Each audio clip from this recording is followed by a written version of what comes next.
Hey, welcome back to Ascending with Ashley. I'm Ashley. Got Boxcar Racer here. Alright, we're gonna do this daily decolonizing, and then we're gonna... I don't know, the Ninth Amendment is kind of tickling my fancy again. Because I feel like... I don't know, we'll see. Let's just get through it. Okay, Ninth Amendment.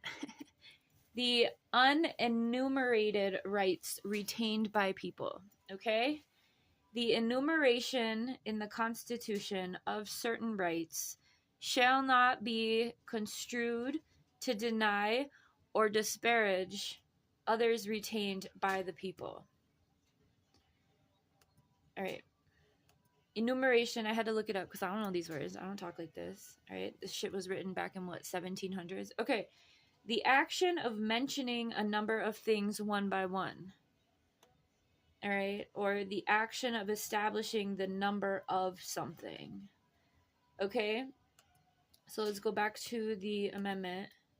The enumeration in the Constitution of certain rights shall not be construed to deny or disparage others retained by the people. So, the action of numbering things one by one. So you can't go into the Constitution, according to the Ninth Amendment, and tweak shit to leave people out, right? Because disparage, I had to look that up too, regard or represent as being of little worth, okay? So you can't go back in and be like, oh, well, you don't count, according to the Ninth Amendment, all right?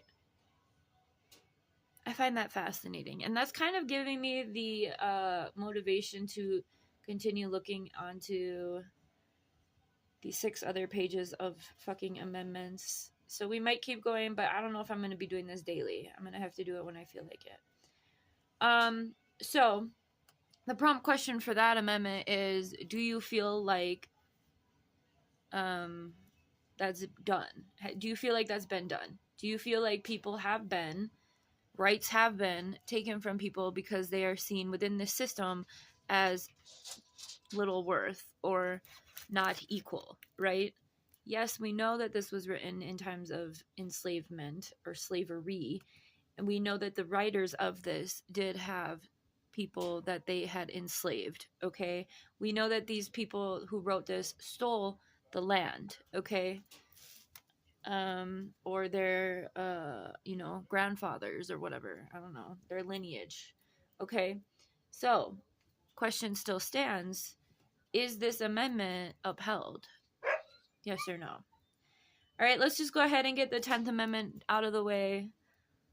And then when and if I feel like going deeper in these, we will. Okay? 10th Amendment, rights reserved to states or people. The powers not delegated to the United States by the Constitution, nor prohibited by it to the states, are reserved to the states respectively or to the people. All right.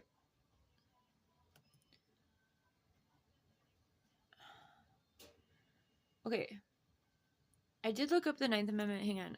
I forgot to share this. I looked up like a simplified version of the Ninth Amendment. The rights of the citizens will be protected whether these rights are listed or not, is what it essentially means. Okay.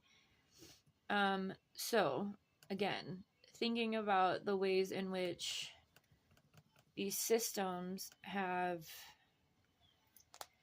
given certain groups of people more privilege, more humanity, right? How this system works, because it is a hierarchy, right? Your class, your religion, your race, all of those things impact how you're able to move, right? Or if you're seen as a threat, right? So under the Ninth Amendment, a lot of the people down here, in fact, do not have rights. But according to the Ninth Amendment, that's wrong. They should, right? Again, even though we know, because they're not specified within the amendment itself. Anyway, okay, I'm getting it. Okay, do you want me to read the 10th one again? The powers not delegated to the United States by the Constitution, nor prohibited by it to the states, are reserved to the states respectively or to the people. All right, the 10th Amendment of the United States Constitution states that any powers not given to the federal government are reserved for the states or the people. The 10th Amendment was ratified on December 15th, 1791. It's important to note that the 10th Amendment doesn't mean that the federal government can only exercise the powers explicitly given to it in the Constitution. Okay, well, that might prove my point wrong then. The necessary and proper clause gives the government implied powers. Implied powers. So that's what the federal government sometimes uses funding as leverage.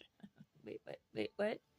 The federal government sometimes uses funding as leverage to influence state policies. That's the process of lobbying, right? When we talk about ALEC, when we talk about AIPAC, when we talk about CUFI, right, the Christian Zionists. When we talk about, have you guys ever seen that movie, The American President, with it's a story, it's like a love story about a lobbyist falling in love with the president of the United States. I don't know. I mean, I don't know why I'm thinking of that because of lobbying. Because in that movie is a good example of how lobbying works. Also Legally Blonde. Well, no, that was like legislation. But that's still lobbying. Anyway. Okay. So.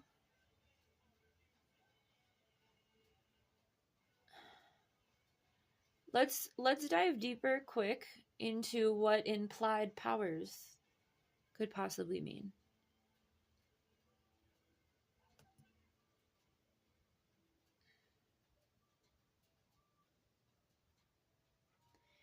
Any powers that are not specifically given to the federal government, nor withheld from the states, are reserved for those respective states or to the people at large. I think that's what we're missing. Maybe we need to form states amongst the people, like outside of the states that already exist. My little revolutionary brain is going. Okay. So I guess the prompt for this, for the 10th Amendment, is first of all, what does implied, what's the language? Implied powers. What does that mean to you? Does that mean government overreach? What does that mean?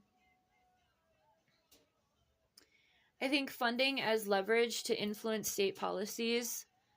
I think that's really interesting that I feel like the 10th Amendment protects from that happening, but I feel like because of the additional amendments, right, in the 200 years since, and also 250 years. Remember, that's how long empires last. So we're at this tipping point, right? Ultimately, I just want to say this. Fuck these. Who cares? We're at this tipping point, right? America is going to be 250 years old this year, I believe. 1774 was when we did this shit. I feel like that would have been this year.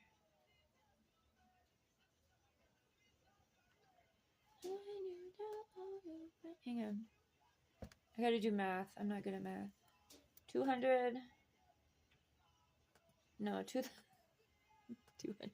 2024 minus, what was it, 1776 or 74? I don't fucking know. Oh yeah, we're not quite there. That's 248. Anyway, god damn it, where was I?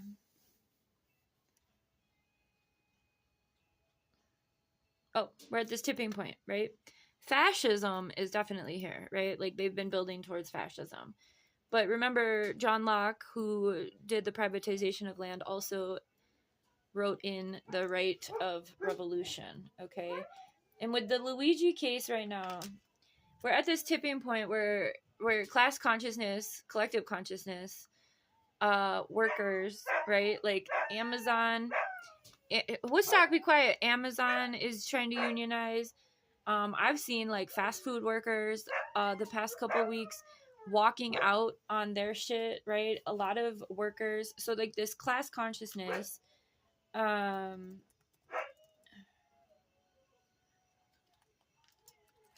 is happening. So my question is, this tipping point that we're on like full scale fucking fascism. Are we going to allow that to happen?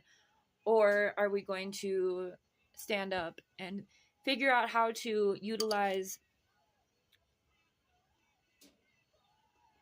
this shit to our benefit? Again, quoted in the past by Panthers, right? The master's tools will never be used to dismantle the master's house, right? But I think there is a way that we can pivot, but we can also make things better, right? I don't know. Okay. We're just going to end this on the revolutionary clause of the Constitution. I mentioned this in the beginning of this project, but I want to put it here again because things have changed in the past couple weeks. The idea that the people have a right to rebel against a government that violates their rights is known as the right of revolution. All men are created equal, and they are endowed by their Creator with certain undeniable rights, and among these, life, liberty, and pursuit of happiness. If revolution is your pursuit of happiness, then so be it. Whatever, it's all in the Constitution. So I would say decolonize from the idea that things have to stay the way they are. Point blank, period. That was the point of this. Have a good one.